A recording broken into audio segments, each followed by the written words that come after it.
to the Close M&A podcast with Caber Hill Advisors. I'm your host, Craig Castelli, and today my guest is Tim Murch, president of 4M Building Services. Tim, you and your dad started 4M in 1978. You're still in college. You fast-tracked your senior year to join the business full-time. You've never worked anywhere else since. Did 20-year-old Tim have any idea what this business would become today? Yeah, Craig, great question. I had always worked my entire life. My father actually had a company, janitorial company in the 50s and 60s. He sold it in 1969, and then he refers to that as mistake number one because he took it all in stock. The stock was at 24, was supposed to triple, went down to 2 1/8. So that was an absolute disaster. And that had always resonated with me as I grew up and lived it. He also moved on to mistake number two, which is building an ice rink in Columbia, Missouri, which was a financial disaster. Was advised to file bankruptcy and didn't. Depression child, wasn't going to leave anybody hanging out to dry. So these are all value sets and core values that I grew up with. And knowing that we had the opportunity to get back in the business in 1978 through one of his former customers, he was broke. He was 50 years old, and we had a long chat. I was finishing up college, and I said, I don't see why we can't do it 2 or 3 times better than you did before. So we've obviously done it 2 or 3 times better than he did before. But it's an incredible story, building it literally from nothing, starting almost 47 years ago. And I had a great mentor, and my father had planned on only working 10 years, which he did. And I had to earn the opportunity, number one, to buy it from him, and the gain in the leadership position. So quick question, long answer, but I've always been very visionary. I've always looked at opportunities, been very goal-oriented, and just set those plateaus and achieved them. And it's a blessing that surrounded myself with incredible team members and great resources in and out of the industry. Been involved in BSCI, which is probably one of by far the biggest reasons for our success with the resources there. And just fortunate. It's a 24/7 job, industry, and you better be passionate about it and loving what you do as a janitor. And the sky's the limit, as I say. You can excel and achieve whatever you want, whatever that is. Well, you're a living testament to that. So, back to the story a little bit. It's 1988. Your dad agreed, he'd work there for 10 years and give you the opportunity to, earn your way into a leadership role, and the opportunity to buy him out. And you do that, you succeed him as president, you start the process of buying him out. I think you said the business was doing around 10 or 12 million at that point, which a lot of people would be happy with. I mean, to go from one customer to that size in 10 years is no small feat in and of itself. But a lot of business owners, they get to that point, they don't really push past that ceiling, and they live a great life. You obviously went in a different direction, kept driving this business forward and up and to the right, and take me back to 88. What was your plan at that point, and why were you confident that you can make it work? Oh boy. So the philosophy was going after larger customers with built-in supervision, as compared to a whole bunch of smaller route managed accounts. But then customers that you do a good job for, wanted to give you more of their smaller business accounts.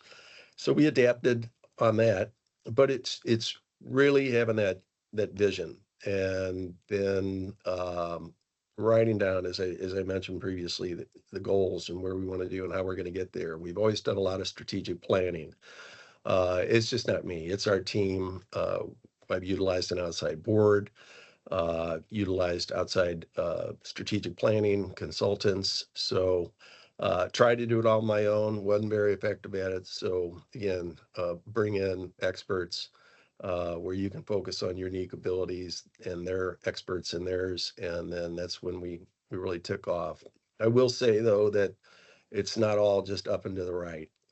When we um, were around the 40 to $50 million range, we were stuck there for several years, and we got to 54, and then we went back down to 50. We got to 52, we got to 48. So that was frustrating, and that's where I really had to reassess things from a talent, a competency, capability, expertise. And that's when we really took off, when we made some tough decisions and brought in some really good leadership. Is that old tried and true saying, "What got you here won't get you there." You had a group that was very capable to get you to that $50 million point, but perhaps weren't the right folks to double or triple or quadruple that number. Yeah, it's unbelievably hard to make those decisions, but Sure. it's business, and we had outgrown a lot of those folks that got us to where we were. Hard workers, great people, but they were managing for today and not tomorrow, not next week, not next quarter, not next year, a long-term vision. Yep, that makes a lot of sense. So we don't always talk numbers on this podcast, but you put this on your website, so I feel like it's a safe place to share. You put on the website that you hit 125 million in 2022, 125 million in revenue. 10x growth from when you took the business over. You had 6,500 team members at that point. You've kind of touched on this, so maybe the answer is obvious and it's people. But I want to ask, really what was most critical to that growth, and then as a part of that question, because this is an M&A podcast, how much did M&A play a role in all that? Yeah, so I had done 26 acquisitions. Granted, most of them were Wow. small. And the reason for that was I just had a little angel whispering in my ear, don't bet the farm, don't over leverage, don't build an ice rink, don't sell your company and take it all in stock. So everything that I grew up with that were very challenging situations. And it was just really a voice of reason. And then along with um, our strategic planning and expertise that we utilize, it really came down to focus and discipline. What are we good at? Okay, we're not good at retail. All right. Mm. So we tried it. We did malls, we did, Targets, we did this, we did that. We weren't good at it. So you learn what you're good at, you learn what you're not good at, and then you just continue to refine with systems and processes uh, and best practices. And that gets back to the BSCAI, where we've had so many people share with us through the years that we're always compelled to give back and share with others, which is what the association is all about. But you know, ending up again with that vision to continue to grow, and yeah, you've got it's not all uh, great every day, right? We're in the people business, things happen, and we had an opportunity to uh, have acquisitions come to us in the early 80s, and they were small. A couple guys wanted to get out of the business and retire. One guy had to get out. He had tax issues. So we learned on a small scale how to do it. And then it gets back to those systems and processes and best practices, standardizing everything that we do, whether it's acquisitions or operations or everything else throughout the company. So that worked out very well for us. And then in 95, I did my first out of town acquisition in central Illinois and Mhm. really didn't want to do that prior to then because we didn't, number one, we didn't have the human capital or the financial capital to be able to do that 3 hours up the road from us, and learned on that, and it ended up being a great deal. We still have a lot of business there, and it's one of our largest regions today. So the acquisition strategy was always there, but it was more opportunistic than it was strategic. And then it became opportunistic and strategic. Okay, let's go to Indy. let's go to Kansas City, let's go to Kentucky. And it was basically growth of acquisitions. I called it through concentric circles in the Midwest. Then a friend of mine, who I served on the board of directors of the association with, asked me to help him out, uh, and they agreed to sell their business, and they were losing money. And I agreed to help, as a good friend. And one thing led to another. This thing was, as I said, pumping red ink, and I asked a lot of questions, and it was like a little light bulb went on, and it's like, I think I can get this thing turned around. And one thing led to another, and after about 6, 8 months, I ended up buying an operation in Florida with, 4 major markets down there, Hmm. and we had to retool it. So each one is completely different. You learn and you grow, and you learn and you grow, and you continue to build upon that with each acquisition, just like we do running our businesses. So it's been good for us, and as I said, each one of them is different on why the seller wants to get out or has to get out, or uh, wants to sell and or stay on and just wash their hands of all the back office responsibilities that drive them nuts with the banking, the insurance, the safety, um, and things that they're not good at. That's a distraction when they'd rather just be operating or selling. So when I say each one of them is different, it really is. So we make a very, very concerted effort from our first initial contact with an acquisition target to find out what's most important to them. And do they want to stay? Do they want to retire? Do they want to transition out? Um, because the opportunities are out there, as you're well aware of in your business, with the aging of the boomers. I think it's 10,000 boomers are retiring each day.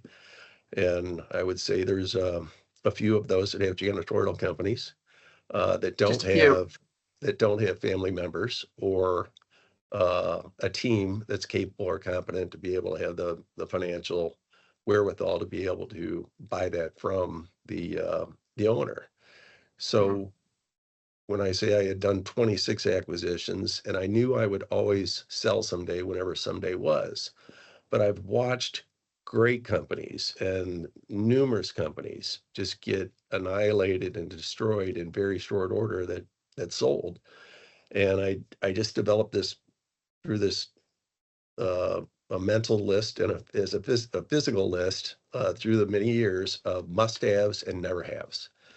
And I just told myself and my team, whenever someday happens, that I've got their back, and whoever I'd sell to would not mess with our team, our culture, myself, uh, and their livelihoods. And because I've just seen it time and time again, and we've been the ones that have benefited from that, getting talent Sure. and accounts from others that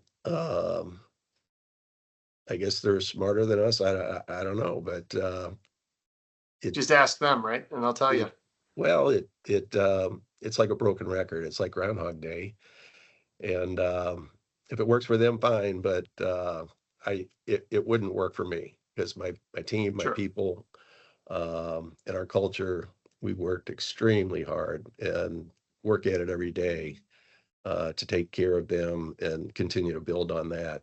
So that was really what was most important. So I aligned myself. I went through a process and Well, did a lot. let's just pause on Yeah, that for a second. yeah. I do want to get to that, but I want to stick on your growth story a little bit longer because we still talk internally at Caber Hill about your scorecard. You are so you talk about how you were both diligent and opportunistic, and I get what you're saying, and I know that you were, but you were way more focused than most of the companies we've helped on the buy side. In really being clear, this is what I want, this is what I don't want. And if it doesn't, reach a certain score on my scorecard, I'm not buying it. I don't, especially at the time when you owned the business and only answered to yourself, you didn't have a certain EBITDA threshold that you had to hit by a certain date. You wanted to, but you weren't going to make an acquisition just for the sake of putting money to work. You weren't going to make an acquisition just for the sake of adding X number of locations because you had some artificial self-imposed, target or deadline on it. And I really came to appreciate that about you. I can't say it was always easy finding those deals for you, but we definitely came to appreciate about that level of focus, and I really think it went a long way to building what you've built today, because you didn't have the bad acquisitions that threw you off. I'm sure there were things you look back on and say, I would have done this differently, I would have done that differently, but like by and large, that discipline and that focus, really built the strong foundation to get you where you are today. No, I appreciate that, and I always tell the team, don't take things that we do for granted, because we are a little bit different, humbly speaking, but everybody gets the letter. You're a perfect fit. From the investment bankers or consultants, and everybody in between. Uh, and I threw all those things in a file. I didn't throw them in the trash can. That's back when snail mail was it. And I ended up responding to one, and it was a gentleman out of Detroit, as a matter of fact, and he came down and visited with us. And I have always been one for self-critique and process improvement. And what do we need to do to be better? And what do we need to do to be, best in class? So he went through a very, very extensive scorecard process with us. And it was basically red, yellow, and green. And Mhm. obviously green are all the metrics, and we're very, very metrics driven and always have been, and accountable there. Uh, so obviously the green were the green, and the yellow were, in process, not quite there, and the red were, buddy, you need some work and you better get on it. So Yeah. I shared that with my team. We're full disclosure, and I said these are the things we really need to focus on. And it all tied to, again, whenever someday was. And that was very, very helpful. And it was one of the beginning things that tied everybody to be aligned on what is most important for a buyer, and what creates the most value. And along those lines, in regards to value, I had always made up my mind I was going to share extensively with my key leadership Mhm. on sale proceeds. And it's probably one of the best things I've ever done. Number one, it's incredibly gratifying for me, Sure. uh, because they're the ones that help drive and create the value. And I've always had a mantra: share with those that help create. And that goes throughout the entire company. So getting everybody aligned was much easier than, pulling teeth and, trying to crack the whip and getting people to embrace things. So we focused on things, and were we all green? We were pretty much all there. But at the same time, it was the right time when I went through a process, going on, it's 2.5 years ago now. So you go through a process, you end up partnering with O2. It's a private equity firm out of the Detroit suburbs. How did you choose O2? So we had a very, very, very extensive process. We ended up having 25 offers. I boiled that down to 10 management presentations, 4 hours of pop, grab a sandwich, do another 4 hours Yep. in Chicago, and did that, and then boiled it down to three. And as I committed to my team, when I so there were 8 executive leadership team members at that point in time. So at the beginning, when I said it's go time, this is after they had heard my board tell me a couple times it's probably the best time to sell. Well, we were busy growing. We were still having fun. We're, always having fun, and didn't quite hear them, but then heard them again, and decided it was go time. My point is, I shared with my entire team that it was go time. So it really wasn't a surprise to them. And I Mhm. said, listen, we're going to go through a process. I've done a very, very extensive homework and preparation. and it's going to be great for everybody, and not good. It's going to be great for everybody, and I'm going to take care of you. And um, I only had one person on our team that saw deer in the headlights because she had experienced it in her previous life with private equity, and she was a casualty of it. And I said, Mhm. listen, on when I announced it to him, I said, I got your back. If we don't find the right buyer, I said, it's game on. It's business as usual. So in my research, I found out that there are founder friendly PE out there. It's not all uh, annihilate and destroy great companies and Right. teams. So uh, there are few of them out there. They're not, you know, abundant, but I was very, very blessed that O2 was one of those, and they clearly stood out as one of the three finalists. Um, they wanted us as a platform. Uh, they wanted to get into the janitorial. They love the reoccurring revenue. They love, the people business, and it was just a great fit and the right time. So I knew that we would be a candidate for PE. I didn't want to go with a public company and everything that goes with that. Again, reliving my father's misery that was in the never haves, uh, along with the competitors that we deal with out there. So it was just a great fit. They lived up to everything and then some in regards to what they committed to. You could ask anybody in the company and the team, and they'll vouch for that. So the credibility and the track record is there, and it's going to be and is a great thing for all of our leadership. Sure seems like it. I'm really impressed by the fact that you were that transparent with the team because it's not something we find very often. It's an owner's biggest fear that if they share anything with their team, they're all going to run for the exits.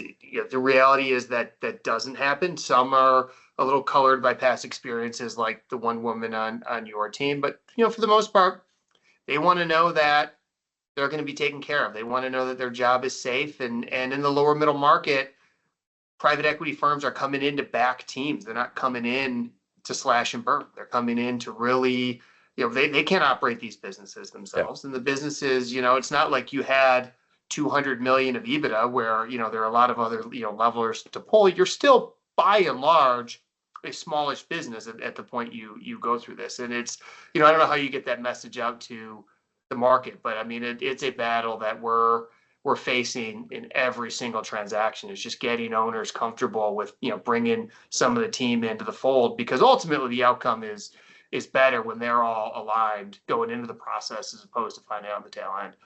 Yeah. So we've done just under 40 acquisitions now in total. So we've done several more over the past 2.5 years. But as you say, when you're dealing with a seller, human nature is protect. And when you're smaller like that, you do have those concerns about word getting out on the street, and your competitors calling on your customers, or your team members getting spooked and scared and jumping ship. But I just told everybody, listen, have I ever let you down? Have I ever gone back on my word? And I got your back, and I stopped, and I said it again, and I said it in the announcement company wide.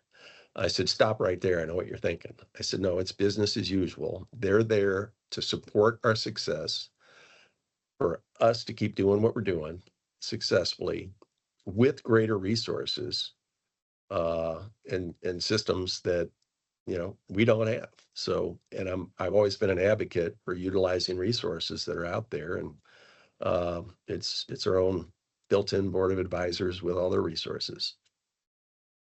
So has it been all sunshine and rainbows, or have there been any challenges in your transition from sole owner to having partners now that ultimately you have accountability to? Yeah.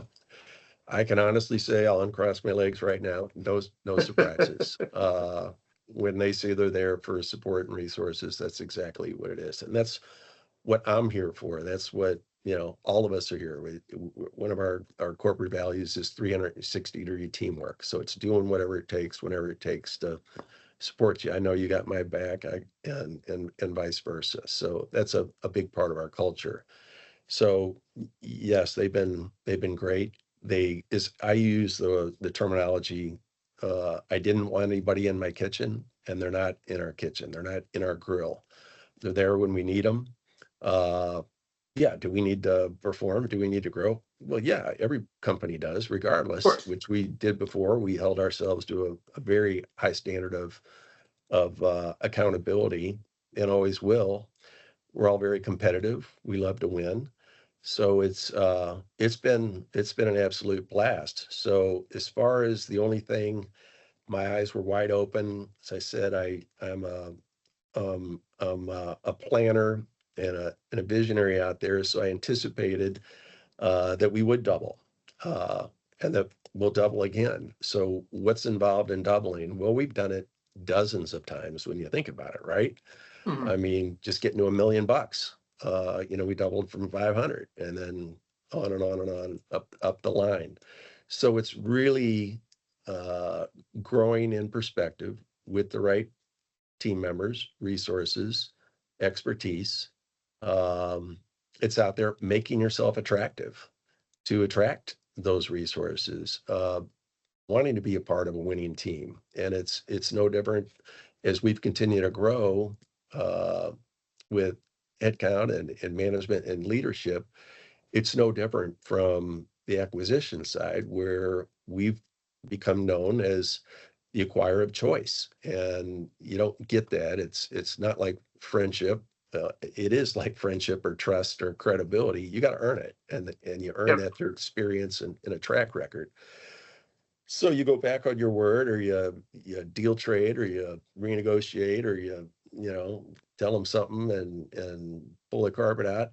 That's going to bite you in the rear overnight, and your name's mud. So live up your commitments, which I was taught as a boy, along with my siblings.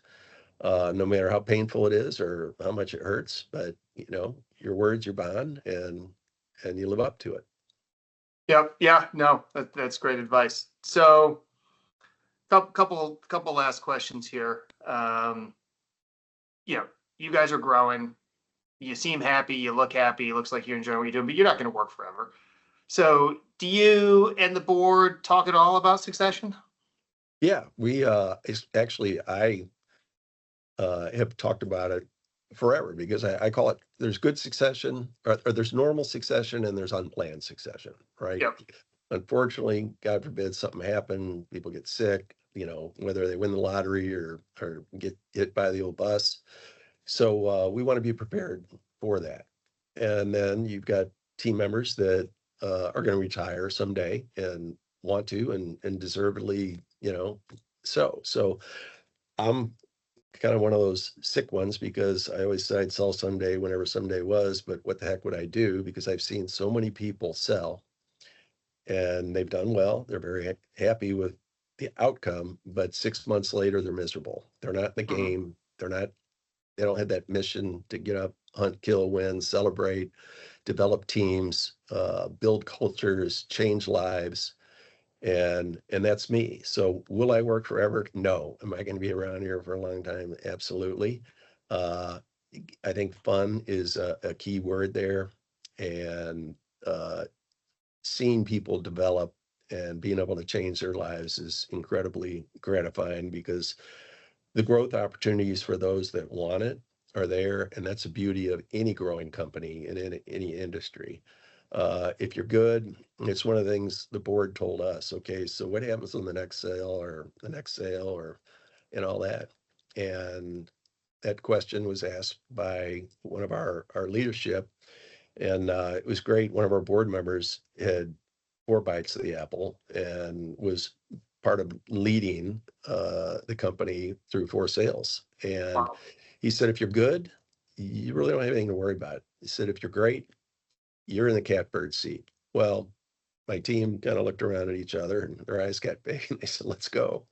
Yeah. So That's great. it's a, You want them to be excited by that oh, because absolutely. there are stories out there of not just individuals but entire teams that have gone recap to recap to recap, and they're tremendous business growth stories, and they're personally rewarding. They've created a lot of wealth for all of the individuals who, you know, it's easy to and quaint to say we're along for the ride, but really we're the ones flying the plane. Yeah. I tell the story. We've got a gentleman named Dan Klein. I bought him 25 years ago, $1.5 million contractor in Kansas City. Dan stayed on, and Dan is running $250 million worth of business for us now. And uh, we've got he's now COO. Michael Fitz came on board 8 years ago, and he's chief commercial officer. So he's running everything else aside from operations. So those are the really neat things. We've got our division vice presidents. We've got 4 divisions geographically. Uh, One of the gentlemen came to us from a smaller company 2 years ago, and he's running a fourth of the business now.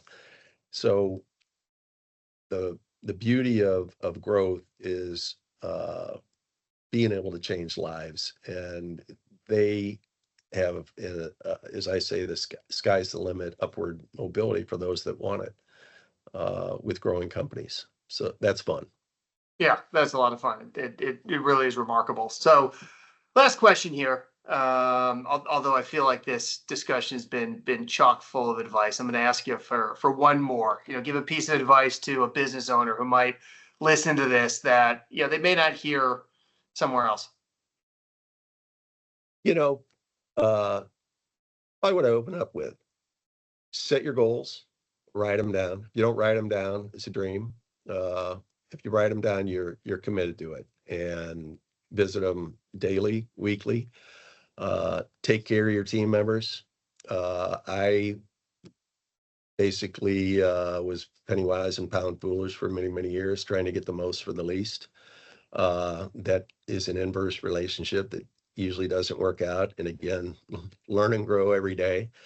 Um, so surround yourself with people that are much stronger than you in all the respective responsibilities, and that will work out. But have fun doing what you're doing. If you're not passionate about it, not having fun, then you might want to think about something else, because there are a lot of owners that are wearing all the hats, and it's not fun for them. I've had several over the past couple of years tell me, uh, Tim, I wish I would have done this, years and years and years ago, and either stayed on with you and work in my sweet spot, or checked out and moved to Florida, which a lot of them end up doing. So fulfilling their dreams and being a part of that.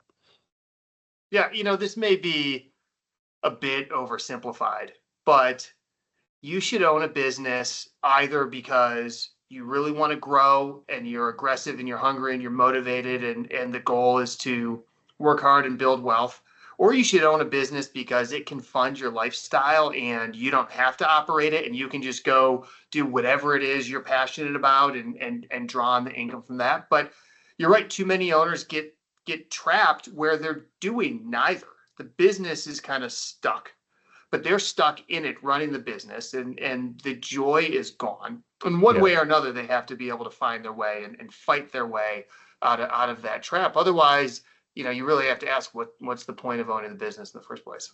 Yeah, and that goes back to question number one, what's most important to you?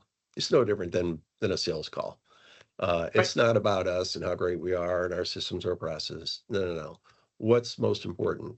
The customer really understanding that to the prospect, and then you go from there. And I share with every single one of our prospects that we talk to.